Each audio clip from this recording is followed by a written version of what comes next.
मुल्क में आम इंतखाबात के बाद नई हुकूमत के क़याम और जनरल परवेज़ मुशर्रफ की इक़्तिदार से रुखसती के बाद आसिफ अली जरदारी मसनद इक़्तिदार पर विराजमान हैं। लेकिन पाकिस्तान और अमरीकी CIA के दरमियान ताउन का सिलसिला जारी है, जिसकी निगरानी बराह रास्त ISI के मौजूदा सरबराह जनरल अहमद शुजा पाशा कर रहे हैं।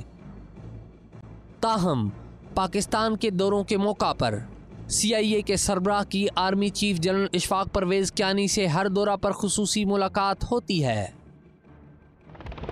उधर अफगानिस्तान की सूरत हाल मज़ीद बदतर होती जा रही है और अमरीकी इंतज़ामिया इसे हल करने के लिए अपना ज़्यादातर इन्हसार CIA पर ही कर रही है। CIA के मौजूदा सरबराह लियोन पेनेटा का अमरीका में एक तकरीब से खिताब के दौरान ये फिक्रा एजेंसी के पाकिस्तान और खित्ता में मफादात की बेहतरीन अक्कासी करता है।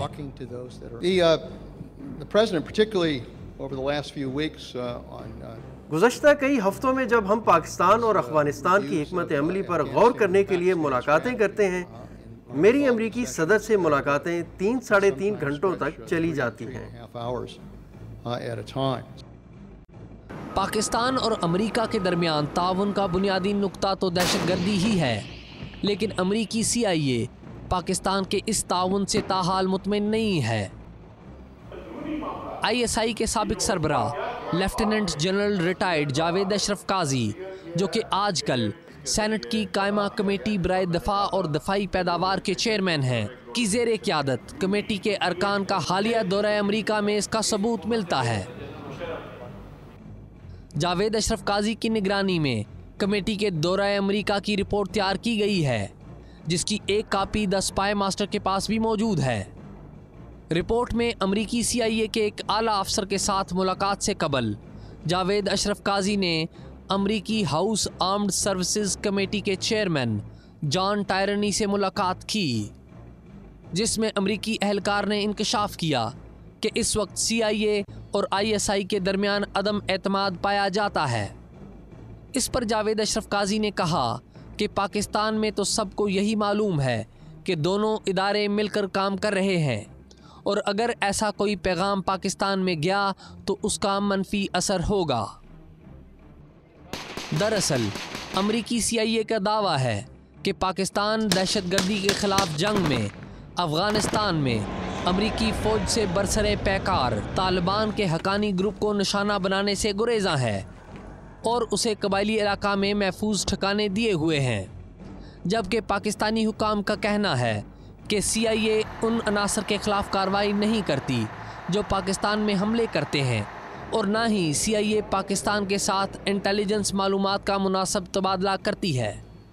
सेनेट कमेटी के जावेद अशरफ काजी ने अमरीकी हुकाम को बताया कि दहशतगर्दी के ख़िलाफ़ जारी जंग में ISI के 300 से ज़ायद अहलकार जाँ बहक हुए हैं, जबकि इस अमल में ISI के 3 हेडक्वार्टर्स भी तबाह हो गए। उधर CIA को अफ़गानिस्तान में शदीद मुसाइब का सामना करना पड़ रहा है। अमरीकी फ़ौज को बचाने के लिए मालूमात इकट्ठी करते करते CIA के अपने आला तरीन अफसरान 30 दिसंबर 2009 को हलाक कर दिए गए।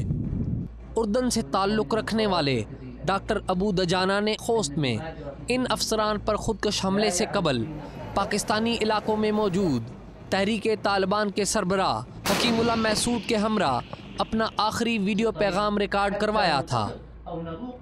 ये पैगाम उसकी हलाकत के बाद मंजर आम पर आया। इस वाक़या के बाद पाकिस्तान में अमरीकी ड्रोन हमलों की रफ्तार मज़ीद तेज़ हो गई। पाकिस्तान में अमरीकी ड्रोन हमले मुल्की सालमियत और ख़ुद मुख्तारी पर हमला गर्दाने जाते हैं, मगर हुकाम इन ड्रोन हमलों को अपनी सलामती से मंसूब करते हैं, बावजूद इसके कि अक़वाम मुत्तहिदा ने भी अमरीका के ड्रोन हमलों को बंद करने के बारे में खुलकर रिपोर्ट जारी की है, मगर अमरीकी CIA ड्रोन्स के बारे में अपनी पॉलिसी पर अमल पैरा है। हकीकत यह है कि हमने इस हथियार के जरिए सिर्फ उन्हीं लोगों को निशाना बनाया है जो अमेरिका के दुश्मन हैं। पाकिस्तान सेनेट की दिफाई कमेटी की रिपोर्ट के मुताला से पता चलता है कि अमरीकी खसूसी एलची रिचर्ड हालब्रूक ने बिलवास्ता तौर पर ISI पर इल्ज़ाम आयद किया है कि पाकिस्तानी हुकाम को मालूम है कि मुल्ला उमर कहाँ हैं, मगर वो इस बारे में कुछ बता नहीं रहे। इस वक्त CIA दहशतगर्दी के खात्मे के लिए पाकिस्तानी मदद ले रही है, मगर बाहमी एतमाद के बगैर। सवाल ये है कि क्या एतमाद के बगैर ये तावन जारी रह सकेगा? इन दस्तावेज़ात के मुताबिक CIA और ISI में एतमाद का फुकदान है। दोनों इदारों के दरमियान इंटेलिजेंस शेयरिंग के मुआहदे मौजूद हैं, लेकिन क्या ये मुआहदे इस बात की ज़मानत हैं कि इस खित्ते में दोनों इदारों के मफादात भी यकसा हैं? अमरीकी अपने मफादात में जकड़े हुए हैं, जबकि पाकिस्तान इस खित्ते का मुस्तकिल बासी है। कौन किस पर हावी होता है, इस बात का फैसला अफगानिस्तान के मैदान जंग के नतीजे पर मुनहसर है।